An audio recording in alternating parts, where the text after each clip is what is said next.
दिवाळी हा सण एकत्र येण्याचा सण असून अंधारावर प्रकाशाचा विजय दर्शवतो।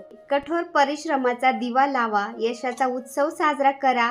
धनतेरस हेच सांगण्यासाठी येते, थांबू नका, फक्त पुढे चालत राहा। कष्टाची लाज नसते, त्यामुळे खूप कष्ट करा आणि खूप मोठे व्हा।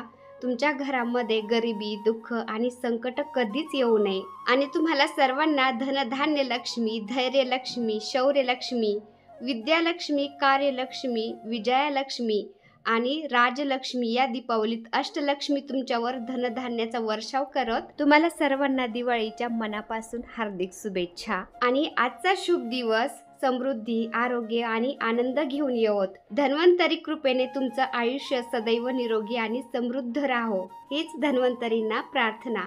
नमस्कार मंडळी, मी छाया आपल्या सर्वांचं आपल्या आणखीन एका नवीन व्हिडिओमध्ये अगदी मनापासून स्वागत करते। आणि 2 दिवस तुम्ही सगळ्यांनी खूप व्हिडिओची वाट पाहिली असेल ना, पण सणासुदीमुळे एवढे कामं असतात ना, माझ्याकडून व्हिडिओ काही एडिट झालाच नाही, त्यामुळे आपला व्हिडिओ आलाच नाही। तर हा व्हिडिओ 2 दिवसाचा एकत्र केलेला मी अपलोड करते। तर आज दुपारी मी व्हिडिओ स्टार्ट केलाय, मला वाटतं 11-12 वाजत आलेत काहीतरी। तर सकाळचं सगळं आवरलंय घरातलं आणि आता ब्लाऊज शिवाय टाकले होते ना, साड्या पिको फॉलला टाकल्या होत्या, तर ते घेऊन येते। चला चप्पल घेते।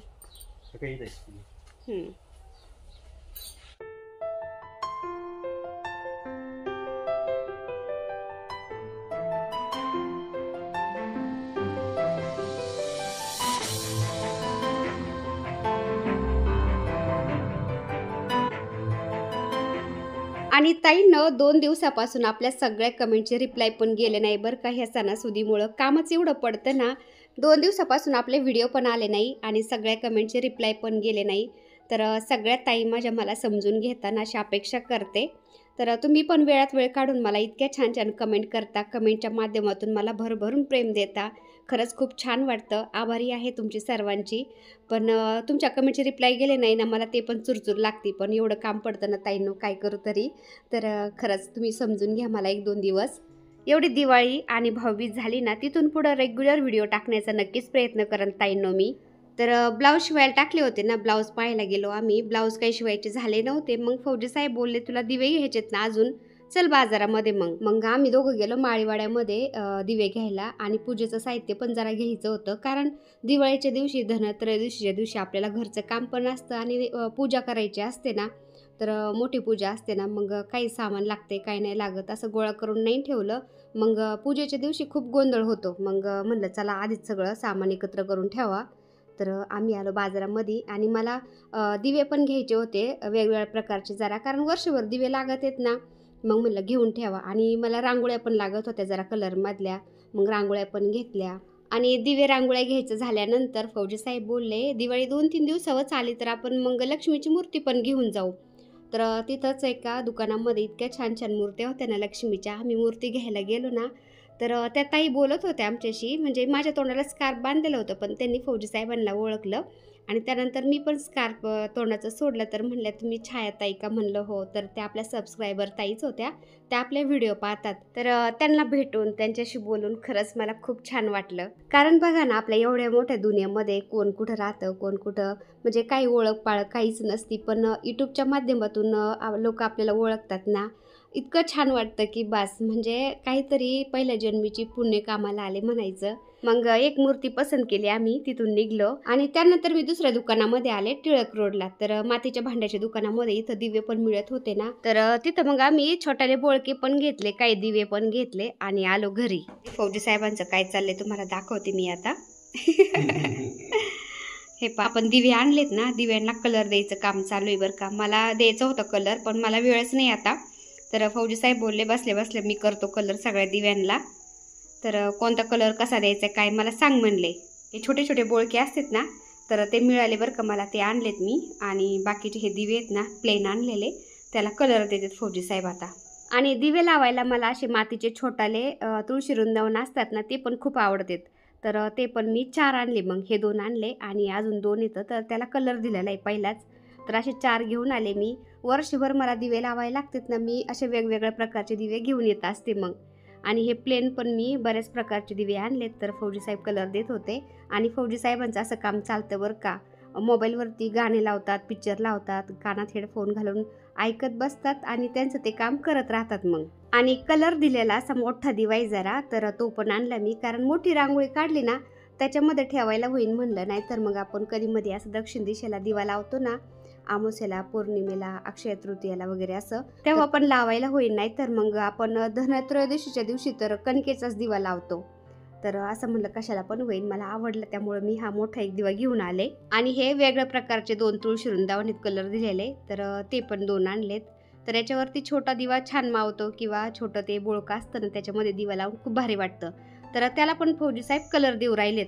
तर हे पा, एवढे सारे वर्षभराचे दिवे मी घेऊन आले बरं का. आणि मागच्या वर्षीचे पण भरपूर दिवे आहेत ना, त्याला पण फौजी साहेबांनी टेरिकोटा मारला होता उन्हाळ्यामध्ये ना, ते पण एका बादलीमध्ये भरून ठेवलेले आहेत.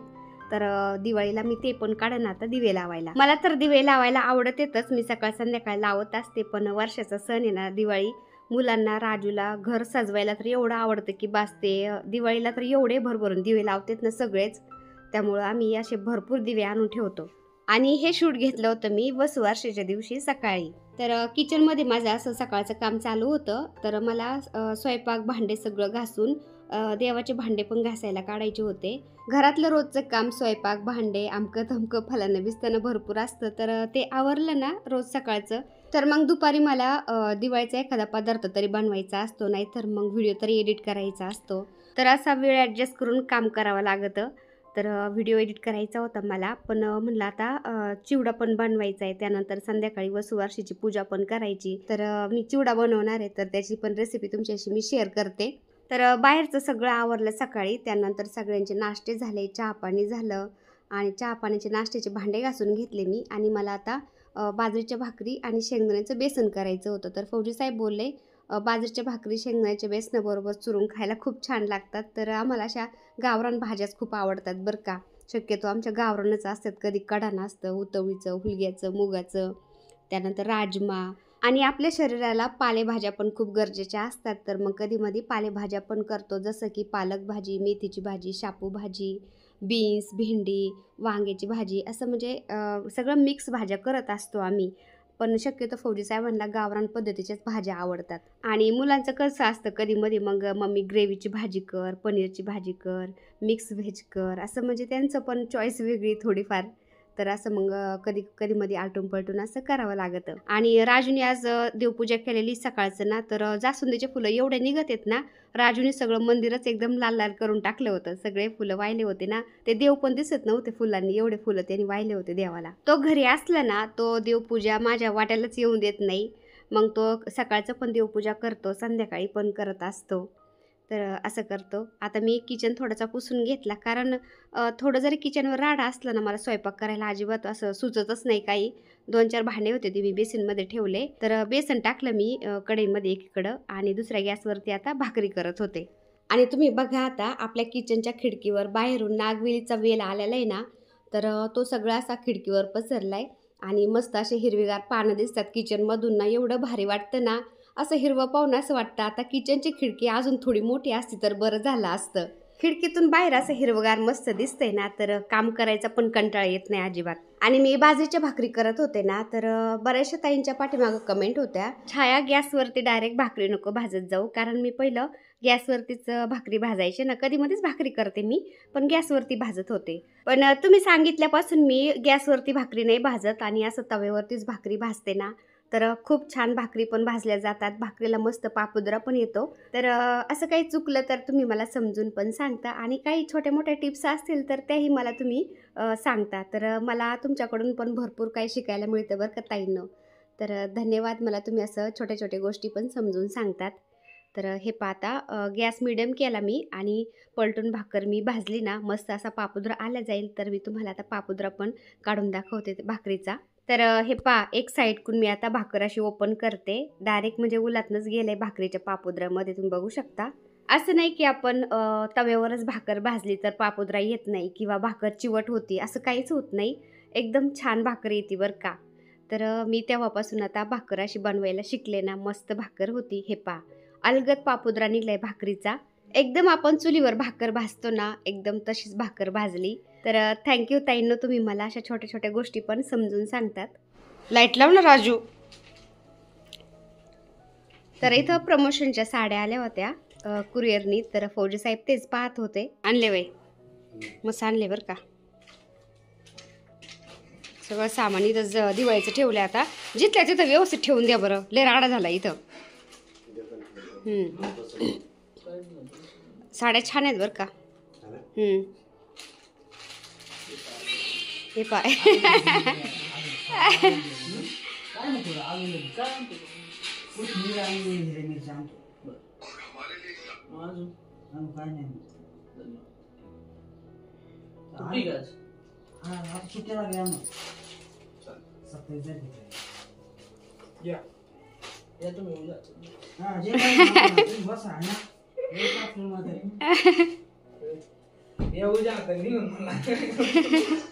मामाचा मुलगा आला होता, त्याला अशी आठवण आली ना कधी मध्ये चक्राला येत असतो तो. तर राजूजी त्याची अशी मस्त चेष्टा चलती. राजू गेला मग बाजारामध्ये हिरव्या मिरच्या आणि कोथिंबीर घ्यायला, कारण मला चिवडा बनवायचा होता. तर सोलापुरी चिवडा बनवणार होते मी. त्याच्यामध्ये थोड्या भडंगला मी मिक्स करत असते. तर त्याची पण रेसिपी मी तुमच्याशी शेअर करते. तर कोणताही चिवडा करायचा असला ना, तर लाह्या पोहे म्हणा, तर ते असे चाळून घ्यायचे थोडेसे, म्हणजे त्याच्यामध्ये काही असं कचरा असेल किंवा काही कचकच असेल तर ते निघून जातं. चिवडा चाळून मी कढईमध्ये भाजत होते. तर राजू पण आला तितक्यात बाजारातून. तर राजू काय म्हणतो, मी पण तुला भाजू लागतो, म्हणजे दोघं दोघं पटकन उरकल्या जाईल. कारण चिवडा जास्त होता. मी 1.5 किलोचा चिवडा बनवणार होते आणि बाकीचं त्याच्यामध्ये शेंगदाणे खोबरं अमकं तमकं ते भरपूर त्याच्यात मावतं, मग तो बराच होतो. तर जास्त होतं. त्याच्यामुळं राजू म्हणला, तू ऐकून काय एकटीच्याने लवकर भाजणं व्हायचं नाही, एकटी कवर तू भाजत बसशील. तर दुसऱ्या कढईमध्ये तो पण मला भाजू लागला, पण म्हणला दाखवू नको, कारण त्याच्याकडून खाली गॅसवरती किचनवरती त्याच्याकडून चिवडा थोडाफार सांडला होता. कारण आपण लेडीज जसं व्यवस्थित भाजतो काम करतो ना, तसं जेंट्स लोकांना नाही जमत. ते त्याच्याकडून थोडं सांडलं जात होतं. तर म्हणला बाई दाखवू नको, लय राडा केलाय मी इथं. तर मग ते नाही दाखवलं मी. आणि चिवडा बनवण्यासाठी हे काय काय घेतले मी. शेंगदाणे घेतलेत, खोबरं असं कापून घेतले, डाळ्या घेतल्यात, आपल्या हरभऱ्याच्या डाळ्या असतात ना, चणा डाळ, तर ती, काजू घेतलेत अशा 2-2 पाकळ्या करून, कढीपत्ता, कोथिंबीर असं घेतलं होतं. आणि जे मकाचे पोहे असतात ना, ते तळून घेते म्हणलं सगळ्यात आधी. तर राजूने मी सगळा चिवडा भाजून घेतला, कारण सोलापुरी चिवडा आहे ना, तो पण थोडासा असा भाजावा लागतो, म्हणजे कुरकुरीत लागतो. आणि एक वाटतं की बाबा आता कच्चा नाही हो, नाहीतर तसंच जर केलं ना आपण असं वाटतं की कच्चंच खातोत आपण. त्याच्यामुळं मी थोडासा भाजून घेत असते. भाजून घेतला, मोठ्या पातेल्यामध्ये काढला मी सगळा. आणि त्यानंतर आता मकाचे पोहे तळून घेत होते, कारण प्रत्येक चिवड्यामध्ये मी ना मकाचे पोहे टाकत असते, मुलांना खूप आवडतात. तर मकाचे पोहे तळल्यानंतर मग बाकीचं शेंगदाणे खोबरं ते असं तळून टाकणार होते. आता मी चिवडा भाजत होतो ना, त्यावेळेस काहीच नाही दाखवून दिलं राजूने मला, पण राजून मी चिवडा भाजत होतो आणि सागर आम्हाला ते चाळून देत होता नाही का, जी पुरणाची चाळण आहे ना, त्या चाळणीने आम्हाला तो चिवडा चाळून देत होता आणि आम्ही दोघं भाजत होतो. त्यामुळं ते पटकन झालं. तर सागर म्हणतो, अजून काय करायचंय मला सांग. तर म्हणलं काही नाही, आता हे तळून फक्त त्याच्यामध्ये टाकायचंय आणि मिक्स करायचंय. तर शेंगदाणे टाकले मी कढईमध्ये. आता शेंगदाणे थोडे तडतड वाजायला लागले की लगेच काढून घेतले. त्यानंतर घालते खोबरं पण थोडंसं हलकं ब्राऊन व्हायला लागलं ना, लगेच काढून घ्यायचं. तुम्ही बघू शकता हलकं ब्राऊन व्हायला लागलं होतं, मी लगेच काढून घेतले. त्यानंतर हरभरा डाळ घातली त्याच्यामध्ये मी, म्हणजे डाळ्या. तर चणा डाळ म्हणतात आमच्या इकडे याला, किंवा डाळ्या म्हणतात. तर ते पकलेले असतात ऑलरेडी नाही का, फुटाण्यासारखेच लागतात खायला, पण तेलामध्ये थोड्याशा भाजून घातल्या ना एकदम कुरकुरीत छान लागतात. तर जेवढं दिवाळीचं मी फराळ बनवते ना, सगळ्यापेक्षा जास्त चिवडा बनवत असते, कारण चिवडा सगळ्यांना आवडतो आणि चटपटीत स्नॅक म्हणून कधी पण असं ते खातात ना, त्यामुळे मी जास्त बनवत असते. सोलापुरी चिवडा मी 1.5 किलो घेतला होता. त्यानंतर अर्धा किलो भडंग लाह्या, त्यानंतर अर्धा किलोचं मी फरसाण टाकत असते चाफ्याचं. आणि बाकीचं मग आपण हे शेंगदाणे खोबरं डाळ्या, हे काजू अमकं तमकं हे बरंचसं घालतो ना, तर तो चिवडा भरपूर होऊन जातो बरं का. तर खूप मोठा डब्बा आहे ना, तेवढा गच्च भरतो आणि मग बरेच दिवस खात राहतात सगळेच. आणि चिवड्यामध्ये हे कढीपत्ता मी टाकत असते, पण तो कसा टाकायचा, तेलामध्ये एकदम असा कुरकुरीत होऊन द्यायचा. तडतड वाजायचं बंद झालं ना, मग काढून घ्यायचा.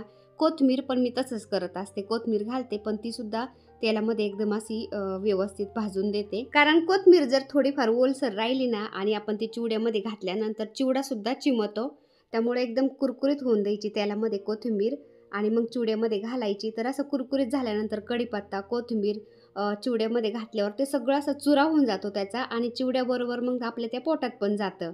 तर कढीपत्ता खाल्लेलं चांगलं असतं, त्यामुळं असं चुरा करून घालायचा. किंवा वाटण वाटत असते ना मी भाजीला, त्या वाटणामध्येच मी कढीपत्ता घालून देते, म्हणजे कोणाला कळतच नाही. आणि तो कढीपत्ता पोटात जातो. आपण पोह्यामध्ये भाजीत जर कढीपत्ता घातला ना, मुलं लगेच काढून साईडला टाकीत ते, त्याच्यामुळे असं करत असते. तर हे पहा, हिरव्या मिरच्या पण अशा थोड्याशा तळून घेते आता.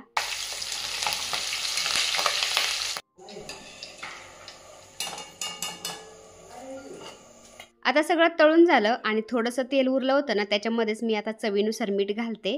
तर मीठ थोडं प्रमाणातच घालायचं, कमी पडलं तर नंतर घालता येतं आपल्याला. मीठ घातल्यानंतर हळद घातली, त्यानंतर धनिया पावडर घातली आणि आपला चिवडा मसाला असतो ना, तो पण घालते मी. कारण चिवडे मसाल्याने ना खूप छान फ्लेवर येतो चिवड्याचा, नाही का. सगळं तळून झाल्यानंतर मी गॅस बंद केला होता आणि त्यानंतरच हे सगळं मसाला ते घातले मी त्याच्यामध्ये. कारण तेल गरम होतं ते आणि आपण गॅस चालू ठेवला ना, सगळे मसाले जळून जाते.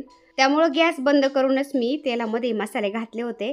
आता भडंग आणि सोलापुरी मी मिक्स केलेलं आहे सगळं ना, तर त्याच्यामध्ये ओतते आणि व्यवस्थित मिक्स करून घेते. हा मसाला सगळ्या चिवड्याला व्यवस्थित लागल्यानंतरच आपल्याला जे घालायचं आहे ना, खोबरं, कोथिंबीर, आमकं तमकं जे आपण भाजून घेतलं आहे, तर ते टाकायचं त्याच्यामध्ये. आधी नाही टाकायचं, नाहीतर काय होतं, आपण जे कढीपत्ता, कोथिंबीर, मकाचे पोहे सगळं त्याच्यामध्ये घातलं आणि नंतर मसाला घातला ना, हा काय होतं, खोबरं, कढीपत्ता, कोथिंबीर आणि मकाच्या पोह्यामध्ये तो मसाला जाऊन बसतो आणि मग सगळ्या चिवड्याला एकसारखा तो मसाला लागला जात नाही. त्यामुळे मसाला सगळा ह्या चिवड्याला आधी लावून घ्यायचा, हलवून घ्यायचं. त्यानंतरच मग बाकीचं जे घालायचं आहे ना, शेंगदाणे वगैरे सगळं मग त्याच्यात घालायचं. मकाचे पोहे सुद्धा मी त्याच्यामध्ये आधी नाही घातले बरं का, तसेच ठेवलेत किचनवरती. आता तुम्ही बघू शकता आपला चिवडा सगळा पिवळा झालाय, म्हणजे सगळा मसाला एकसारखा त्या चिवड्याला लागला गेलाय. आता बाकीचं आपण घेतलं होतं ना सगळं सारण, म्हणजे शेंगदाणे, खोबरं हे ते भाजून, तर सगळं याच्यामध्ये घालते मी आता आणि मिक्स करून घेते पुन्हा. आणि कोथिंबीर, कढीपत्ता मी कुरकुरीत होईपर्यंत तळून घेतला होता ना, तर त्याचा कसा भुगा होतोय तुम्ही बघू शकता. त्याचं एक पण पान अख्खलं दिसणार नाही बरं का. कोथिंबीरीचं आणि कढीपत्त्याचं सगळं ते चुरा होऊन जातो आणि चिवड्याला एकसारखं ते लागलं जातं आणि मग ते आपल्या पोटामध्ये जातं आणि फ्लेवर छान येतो. आता मी इथं फरसाणसुद्धा अर्धा किलो मिक्स केलं आहे. बाकीची शेव नाही मोठाली मिक्स केली त्याच्यामध्ये, कारण आपण घरी केलेली शेव आहे ना थोडीशी जाडसर असते ना, नको म्हणलं. त्यामुळे मग अर्धा किलो चाफ्याचं फरसाण असतं ना, ते मिक्स केलं मी त्याच्यामध्ये. आणि आता तुम्ही बघू शकता किती छान चिवडा झाला आहे आपला. मोठं पातेलं आहे ना, ते गच्च भरलं आहे. तर याच्यामध्ये आता आपण हवं तर थोडीशी पिठी साखर आहे ती पण मिक्स करू शकतो. पण कसं स्नॅक म्हणलं ना, चटपटीतच छान लागतं, त्यामुळे मी साखर पण नाही मिक्स केली त्याच्यामध्ये. आता इथं आपण खाऊन पाहायचं थोडंसं मीठ कमी जास्त झालंय की काय. कमी वाटलं ना थोडंसं मीठ आपण इथं घालू शकतो आणि बरोबर झालं तर मग काही हरकत नाही. तर चिवडा बनवून झाला, मी थोडी फ्रेश झाले आणि वसुबारस होती ना, तर पूजा पण करायची होती मला. म्हणजे पूजेची बरीचशी तयारी मुलांनी करून ठेवली होती, मला ती पूजा मांडायची होती आणि पूजा मांडली मी. त्यानंतर मग बाहेर आलो. बाहेर दिवे लावायचे होते अंगणामध्ये ना, तर मुलांना ते इतकं आवडतं की मुलांना राजूला ते दिवे सगळे भरून ठेवतेत सगळे, म्हणजे वाती बिती घालून तेल ओतून ठेवतेत. मला फक्त दिवे मांडायचे असतात, कारण ते बोलतात फौजी साहेब जसं बोलतात ना, तू घरची लक्ष्मी आहे असं तसं. तर मुलं राजू ते ऐकत आहेत ना, म्हणते तुझ्या हाताने तू दिवे ठेव बाई. मग त्यांनी ते मला भरून दिले दिवे सगळे आणि लावून पण दिले. मी फक्त मग ते ठेवले. तर असं घरातले सगळे समजून घेत असल्यावर घरातली स्त्री किती खुश राहते ना. आणि ज्या घरातली स्त्री खुश राहते ना, त्या घरामध्ये कशाचीच कधीच कमी पडत नाही. आणि साड्या पिकोफॉलला टाकल्या होत्या, ब्लाऊज शिवायला टाकले होते ना, तर त्या ताई बोलल्या होत्या संध्याकाळी या. तर फौजी साहेब गेले, ते साड्या ब्लाऊज घेऊन आले आणि फौजी साहेबांनी मला ती साडी घालायलाच लावली. स्लीव्जमध्ये थोडंसं सैल झालं होतं, टीप मारायची होती, पण काही नाही होत म्हणले, सध्या तरी तू घाल आता. तर त्यांनी मला ती साडी घालायलाच लावली. मग दिवाळीचे इव्हेंट भरपूर असतात ना, वसुबारस, अभ्यंगस्नान, त्यानंतर दिवाळी, भाऊबीज, तर सगळ्या इव्हेंटला तुला नवीन साडी घालता आली पाहिजे म्हणले. त्यामुळे त्यांनी मला अशा 4 साड्या घेतल्या होत्या आणि प्रमोशनच्या पण मध्ये आधी अशा साड्या येत राहतात बरं का. तरी पण फौजी साहेबांनी मला 4 साड्या घेतल्या. तर काल पण प्रमोशनच्या 2 साड्या आलेल्या आहेत, तर पुढल्या व्हिडिओमध्ये मी तुम्हाला दाखवेन आता. तर आपल्या ताईंनी आपलं सगळं घरदार सगळं पाहून जर काही ना काही बिझनेस स्टार्ट करतात, काही ना काही करण्याचा प्रयत्न करतात ना, त्यांना आपण प्रोत्साहन दिलं पाहिजे. तर आपल्या एका सबस्क्रायबर ताईंनीच साड्यांचा बिझनेस स्टार्ट केला आहे ना, तर त्या बोलल्या ताई माझं प्रमोशन करतान का तुम्ही. तर म्हणलं हो ताई. तर त्यांनीच 2 साड्या पाठवून दिल्यात. पुढल्या व्हिडिओमध्ये मी तुम्हाला दाखवून. आता म्हणलं आता थोडी बिझी आहे ना, आता नाही दाखवत. सगळ्यांचं चांगलं व्हावं, त्याच्या पाठीमागं आपलं पण व्हावं, असे जर विचार असतील ना, देव कधीच कशाचंच काही कमी पडून देत नाही आपल्याला. तर त्या ताईंचा मी पुढल्या व्हिडिओमध्ये नंबर पण देईन. तुम्हाला मागवायच्या असतील ना साड्यात, खरंच तुम्ही मागू शकता, कारण कोणाचंही चांगलं व्हावं, त्यांना पण 2 ऑर्डर मिळतील. तर मी इंस्टाग्राम, फेसबुक, यूट्यूब सगळीकडे त्यांचं प्रमोशन करत असते आणि फ्रीमध्ये बरं का. नाहीतर म्हणतात छाया पैसे घेते का काय, तर पैसे नाही घेत ताईंनो.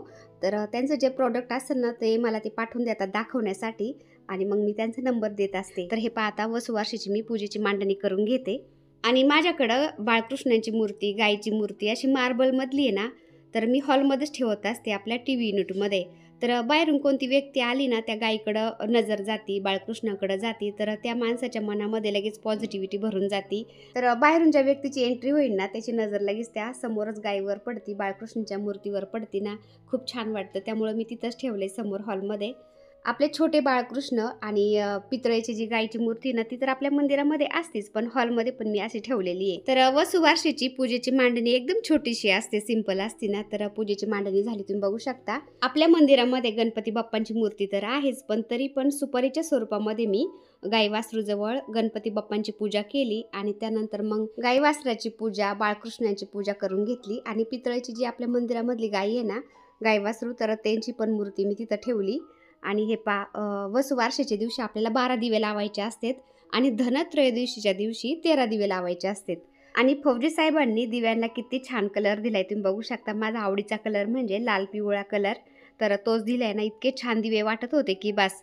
आणि दिवे मी जे नागवेलीचे पान आहेत ना आपल्या इथं तर भरपूर आहेत ना त्याच्यावरती ठेवले होते, म्हणजे खाली तेलकट वगैरे पण होणार नाही आणि दिसायलाही छान दिसत होतं. आणि लाईट बंद केल्यावर पण असं दिवे किती छान चमकत होते तुम्ही बघू शकता. तर वसुबारस आम्ही अशी साजरी केली आणि धनत्रयोदशीचा व्हिडिओ तर मी आज संध्याकाळी किंवा उद्या अपलोड करेन. तर चला आजचा व्हिडिओ मी इथंच एंड करते. व्हिडिओ आवडला असेल तर एक लाईक नक्की करत जा ताईंनो. चॅनलवर नवीन असाल तर प्लीज आपल्या चॅनलला सबस्क्राईब पण करा. चला तर भेटूया पुन्हा अशाच एका छानशा व्हिडिओ बरोबर. तोपर्यंत बाय. व्हिडिओ पूर्ण पाहिला त्यासाठी मनापासून आभारी आहे सर्वांची. सर्वांना श्री स्वामी समर्थ.